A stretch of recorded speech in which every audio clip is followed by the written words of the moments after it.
Good morning, good afternoon, good evening, wherever in the world you might be. I am Nicole BC, and you know everything.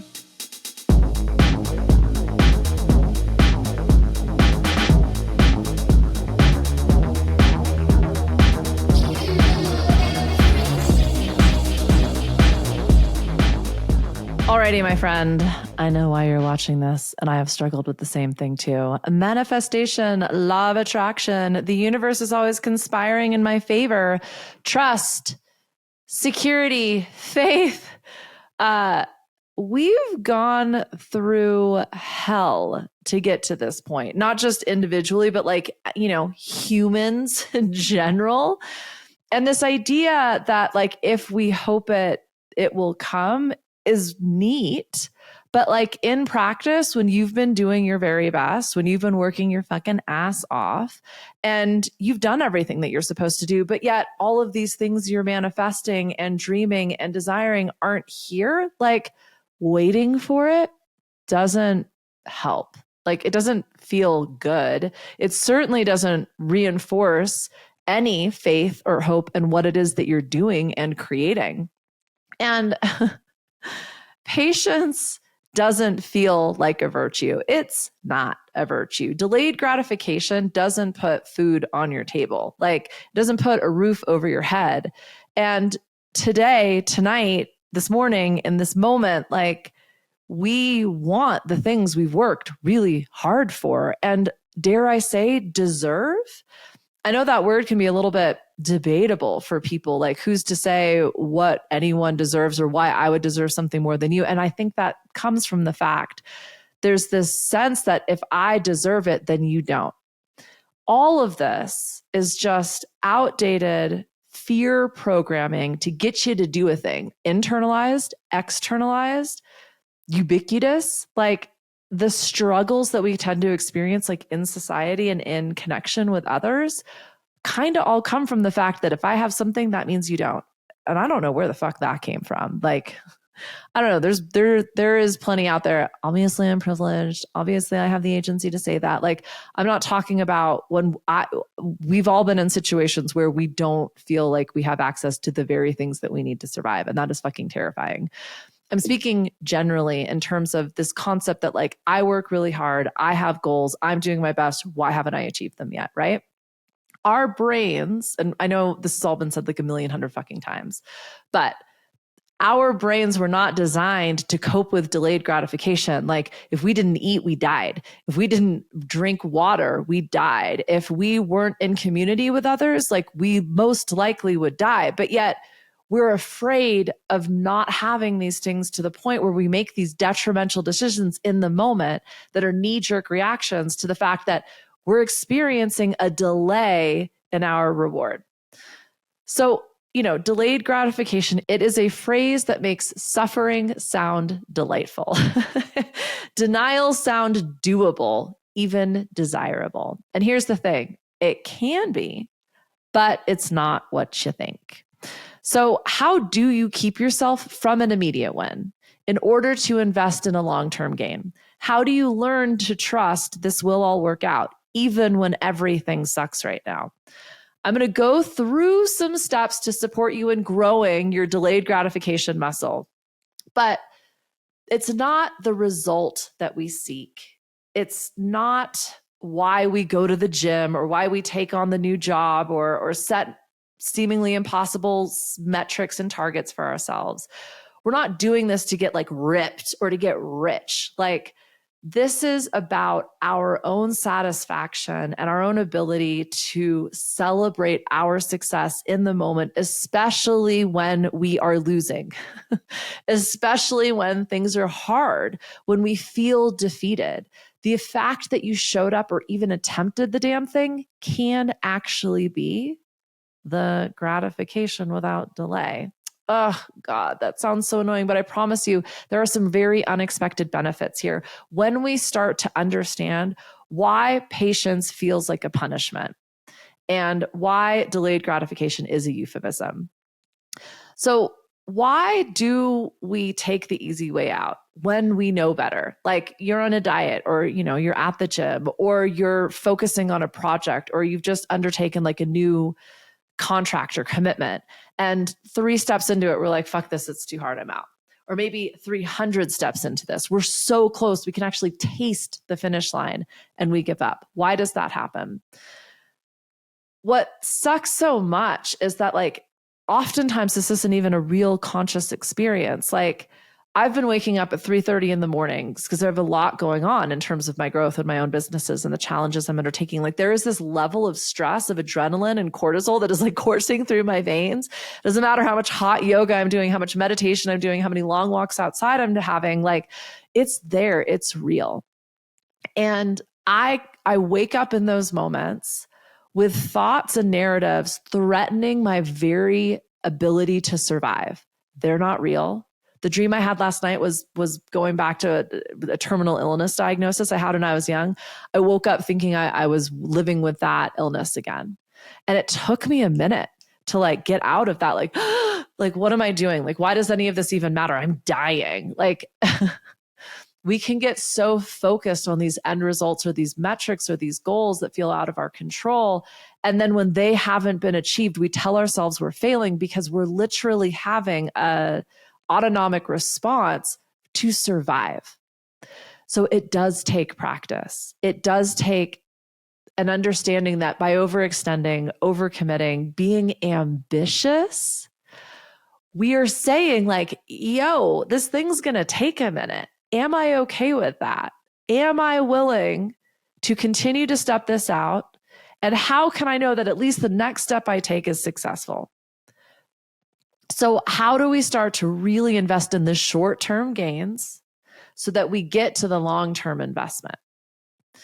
And an interesting challenge that was presented to me, and it has really influenced everything that I've been doing for the last couple of years. And so I hope that this resonates with you. I'm really good at failing. I'm really good at quitting before I get to the finish line. I know exactly what that feels like. It is familiar. It is safe. I have failed publicly. I have failed numerously. I don't remember if that's a real word or not, but like I put my foot in my mouth. I've done it so many times. I'm like comfortable with offending people in awkward moments. I like relish them because I'm an expert in fucking up. How good am I at achieving the thing I've never achieved at? Probably not very. The aforementioned, never done it before. So like, yeah, fail fast, fail forward, fail often, and learn from it. And also recognize that feels safe. What would it feel like to truly succeed? And, I think that success and failure are 2 sides of the same coin. I often see in my work people choosing failure because they are terrified of success. So if you quit while you're ahead, if you quit before you're ahead, or if you've regretted quitting at any point, that is why I made this video. You know the thing you seek. And if it's coming your way, if you're in the midst of a huge win, you get to celebrate that success. You get to feel this knowing that like, okay, I'm doing it. I'm working with somebody right now who's putting on a massive conference. They've never done it before. They called me in a panic. I actually didn't take the call. I got the email, didn't respond to the panic in the email. But the large question that they asked, they're probably going to listen to this. Thank you for the inspiration, friend. I appreciate you. But they said, what should I do in this situation? And my response was simply, I'm sorry, what situation? The conference? Like, you're exactly where you're supposed to be. And yeah, you haven't had the event yet. So I don't know what to tell you in terms of why it hasn't been a success, because it hasn't happened yet. It's not 4-6 weeks. So outside of it being over and done with, I don't know how to fix this for you because it's not a problem. It's the sense that we don't have the guarantees, the success, the proof that we're looking for. Therefore, we must be failing because failing is familiar. We can accept the loss. We don't know what the win looks like. We don't know how it feels. And that is so terrifying. We literally shut down. So yeah, we can absolutely explore what if this doesn't work out? How can I mitigate this risk? What are my thresholds for shutting this thing down, for actually walking away from it? But once we set that plan in place, how do we stick to it? How do we make sure that we don't quit before we're ahead? Quit before we've gotten to the exact thresholds we set for ourselves? Let's tackle the real question here. Why the fuck does patience feel like punishment? And how do you find the reward in any moment? So obviously, we're going to clarify our goals. Yeah. But like, some of us need to know exactly what that looks like the square footage of the home and the materials it's built out of, and the roof, if it's shingles or tiles. Like, we need to know what neighborhood it's in, and like the distance it is from our office or from this kid's school. Like, those specifics fucking do it for us. Others, that's like, we just want to feel secure and spacious. Like, I want it to flutter my petals in terms of like beauty and art. I want to feel like exhilarated. That's what we're looking for. So make sure you understand your own metrics for success, and they are your own, not somebody else's. As an example, my partner is trying to figure out his own career and professional situation right now. And we're both figuring out, like, where do we live? If you've been paying any attention for a while, you realize like I've been kind of living the Roma lifestyle. It used to be called the gypsy life, where I'd spend a few weeks or months in one location and then a few weeks or months in another location. I was taking care of my mom. I've got property in different places. I've just purchased another investment property. I like to spend a lot of time there so that I understand it before I really start leveraging it, so on and so forth. His work is going to take him somewhere else. And so he is figuring out where he wants to live. And he was looking at making some short-term investments that were in direct conflict with his long-term goals. But the short-term investment felt easy. It felt secure. He knew he would get housing right now. Most people need to know, it's like Maslow's lower, like, hierarchy of needs, right? They need to know that they have shelter and they're safe. Now, he has a budget paid for by his work to provide him with accommodation. Yeah, it's much more expensive, but when we don't know exactly what's going to work the best, why commit to a 12-month lease? Why buy a trailer, which was something he was exploring? Like, why sink a bunch of money into a short-term solution that is in conflict with our long-term gains? And that's what I mean. It's filling a need: security, safety, shelter. Like, those are the basic, most important needs to fill. How can we sit with ourselves and resource ourselves so that we know we're safe, we're secure, I'm working towards my end goal, even though this feels like shit right now? I'm going to keep stepping it out because I haven't hit that threshold yet. I have a plan. The plan should get me there. I'm not there yet, though. So I don't know if this is working.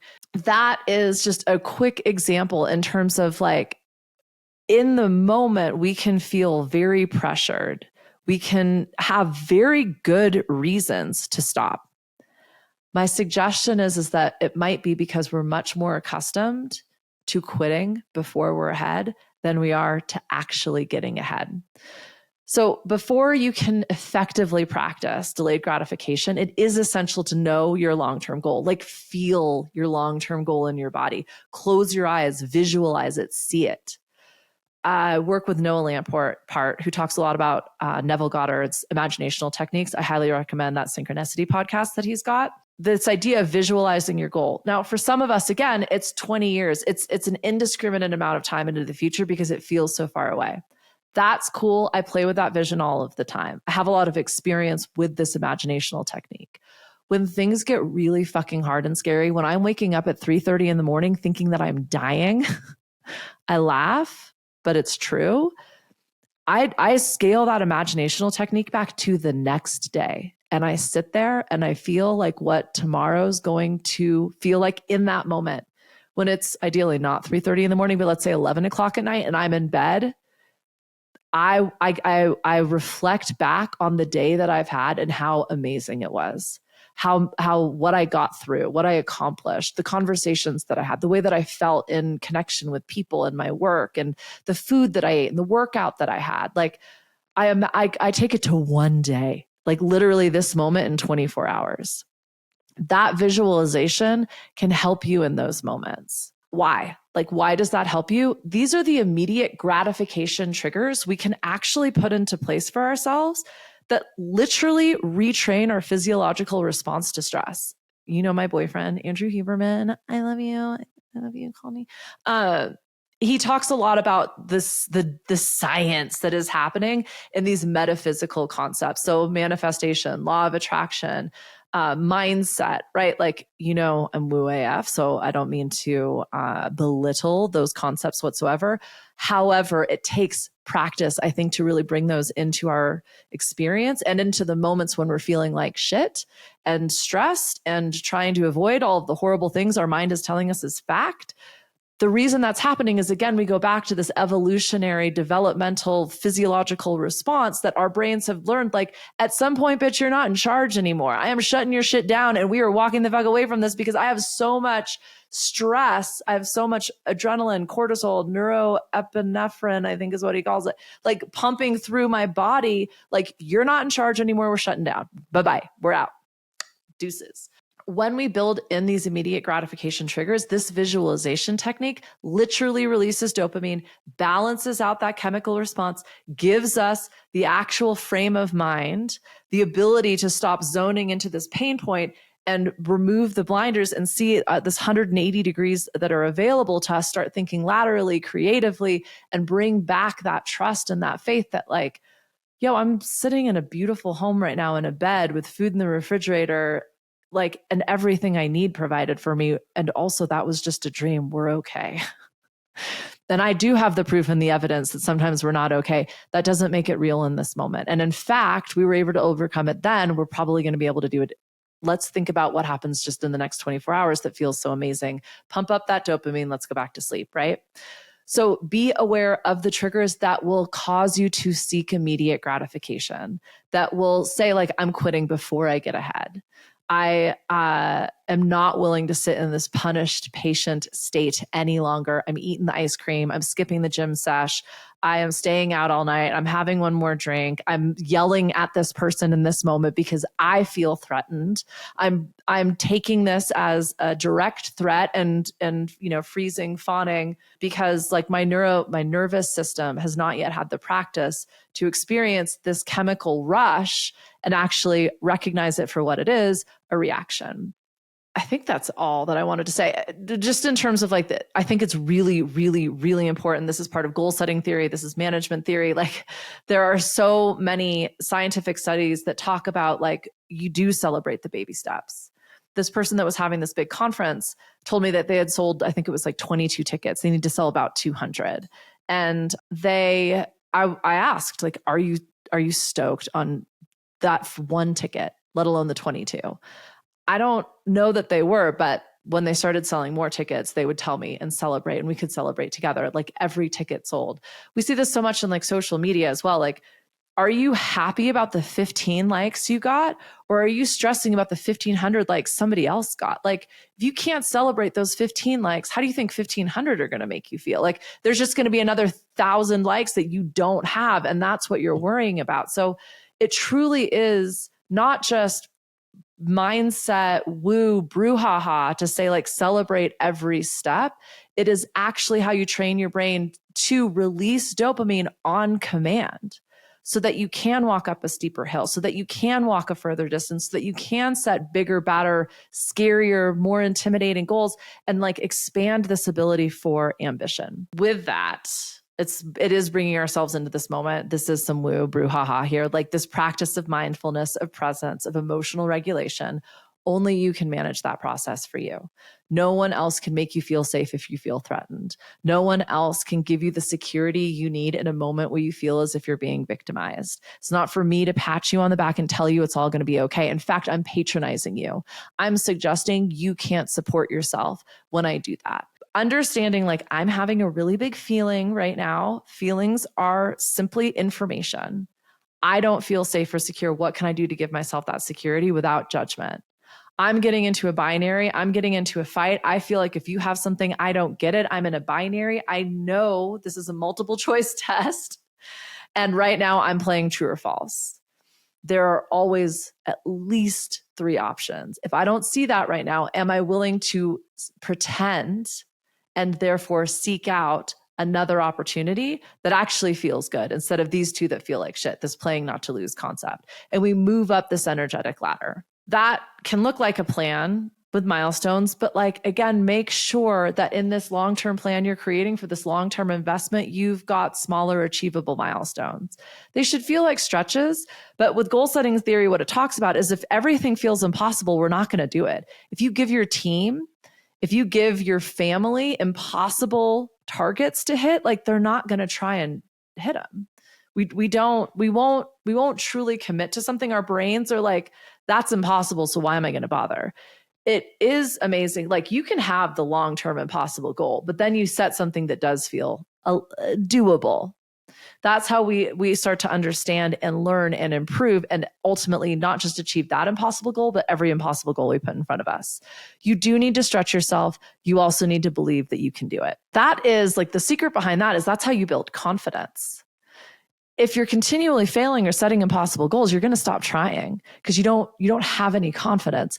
If you're coming from a place lacking confidence, the way you build it is you take baby steps. Instead of just going to the gym every day and starting a mindfulness practice every day and cutting out caffeine and working on your diet and going to sleep, like if you're creating this monumental amount of work to introduce a plan to create success, we're probably not going to stick to it because it's too big of a shift and too big of a change. And obviously, I'm not like the first habit person with atomic habits. Like, there's a lot more people that talk about this all of the time. But like, I know I consistently take for granted how small those steps sometimes need to be in order for me to integrate it as a habit into my experience and then believe I can stretch this out a little bit more. So how do we actually build the patience and the delayed gratification into our experience in a like joyful, expansive way? Time boxing. So actually like saying, I think it's going to take this long, and that's a guess. So if you want to know the when desperately, that's when a doable, achievable goal makes a lot of fucking sense. Most of the time, people that I work with want to make an insane amount of money. We don't and can't control exactly when that sale is going to come through, that purchase, that buy is going to come through. But what we can do is say, I'm going to make 1,000 calls, or I'm going to invest X amount of dollars into Facebook marketing, or you know what I mean? Like we can pick metrics within our control to then attempt to hit this goal on time. But the goal is not the money metric. The goal is the activities we're taking within a time frame in order to achieve a certain money metric. So that's what I mean by time boxing. It's putting a task, an activity you have full agency over within a time frame, and that is the goal. Like just as an example with social media and digital marketing, so many things have changed with the way that Apple and websites and the EU are dealing with digital tracking, that like all of the old strategies just aren't landing in the same way. So I've taken on like a totally new approach over these last few months, and it was truly quantity over quality. So my metric was the amount that I was posting and sharing, nothing else. Obviously, engagement is a qualitative metric. I set that aside just to start to understand like how are things working right now. So I have seen a drop in the connection that I'm having with my people, but I've gained a huge amount of understanding in terms of how is this working right now. That was the goal. So if I again measured everything in terms of money, I would be very disappointed right now. But I am recognizing there's something influencing my success and I don't understand it. The goal is to gain some perspective on what's going to be most effective now. And I have that, and I can move forward in a different, more efficient, more impactful way that is actually going to allow me to achieve the money metric by spending less. Reward substitution. Like, this is kind of like understanding what your triggers are. So if you know that you are impatient, if you know that you want everything right now, what can you give yourself? I'll often just like convince myself to get started on an activity and then leave a reward activity to finish. God, that sounds like the most boring, like grown up kind of like way of mindset hacking, if you will, but like it works really well for me. Like I get to do the fun thing when I finish like the not so fun thing. I will bake in more external rewards as well. But the goal here is like, how can you internally reward yourself so you're not turning to something that costs money, something that takes time, that takes planning, that takes advance notice in order to start to train these dopamine hits. And you know what, my friend? Actually celebrating yourself and really feeling how proud and how satisfied you are in your effort will start to train you into that dopamine release and give you the space and the strength and the stamina to keep going. Visualizing, we already talked about that. So if doubt or soul crushings or surface level distraction shows up for you, another powerful technique can be building a supportive environment. So this might be putting sticky notes all over the place, writing positive affirmations and lipstick on your window. It could also be telling a few confidants that, this is what I'm trying to do. I'd really appreciate your support. It could be actually physically redesigning your environment to ensure that some of those triggers or some of those rewards are available to you. But it is really reflecting back on, when did I quit before I was ahead? When did I walk away from the desired end result before I really, really executed on my plan and actually feel like I did my best? Like, what happened? No judgment.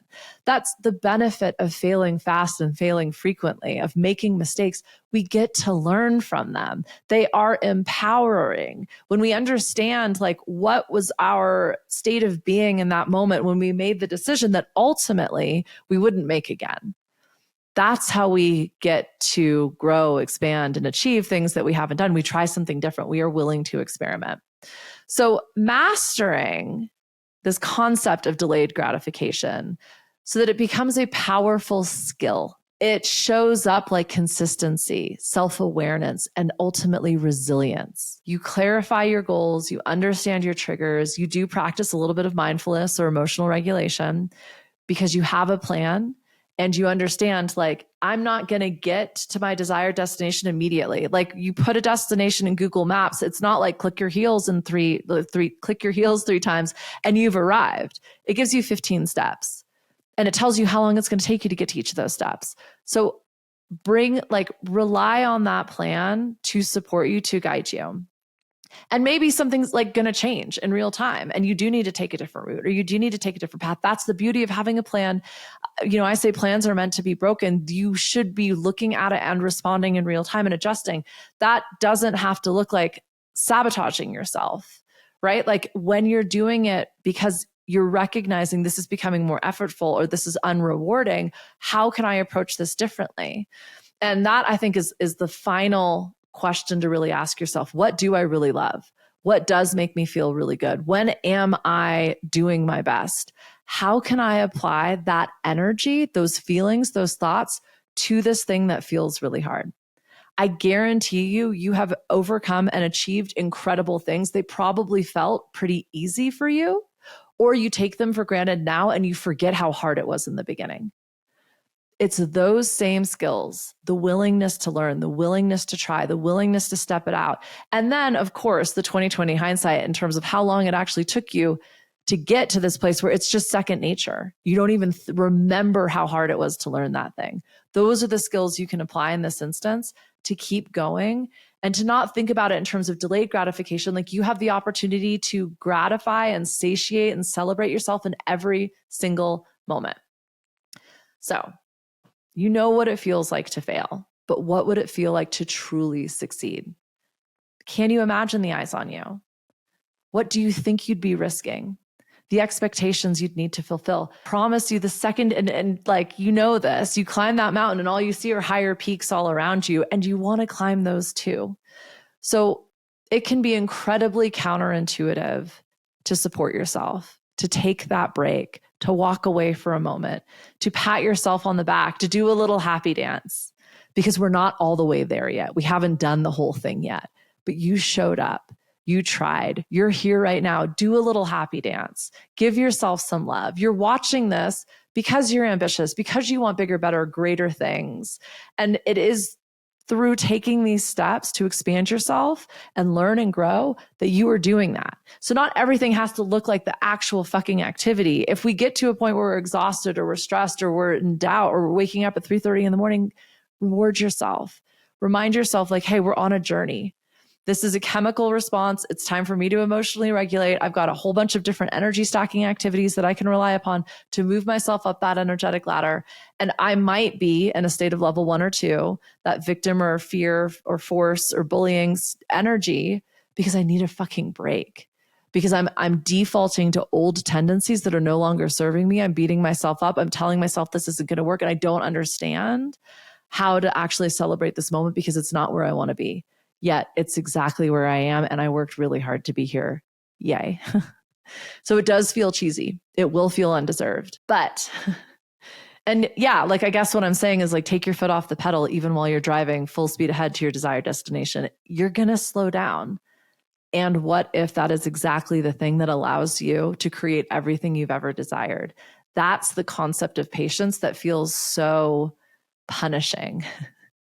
It's not here yet, but it's all coming. How can I resource myself and create the resilience to know this is exactly where I'm supposed to be and I truly am doing my best? And it is through that celebration. So discover how to intrinsically reward yourself. Recognize there is a chemical response going on here and a physical response.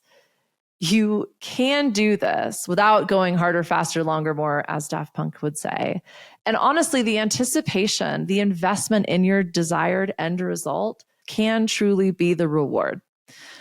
This is why people plan things and talk about things and anticipate things and agree to plans, but like they might not coalesce. Because honestly, just thinking about it gives them that dopamine hit that feels so good. It's enough. That's also learning how to celebrate these moments and to really, like, if you've ever done that, planned a trip, planned a holiday, fantasized about something, that's what we're talking about. That's that visualization technique. So you may be the crowned royal of patient land, and you simply listened all the way through to this to be reminded of your greatness. But if you're like the rest of us humans, seeking some out-of-the-box solutions to reward yourself, especially if you feel like you don't deserve it or you can't afford it, you might gain some insight from an oldie but a goodie, episode number 70, Dance Monkey Dance. Performative, people-pleasing, boundary breaking might be an MO for you. And so, if you're both martyring yourself and quitting before you're ahead, I encourage you to check that episode out. Thank you so much for being here. As per always, I wouldn't be here without you. I do this for you. I would love a like, share, subscription, comment, all the things that the algorithm appreciates. This is just a fun little opportunity to create for both of us. I'm done talking.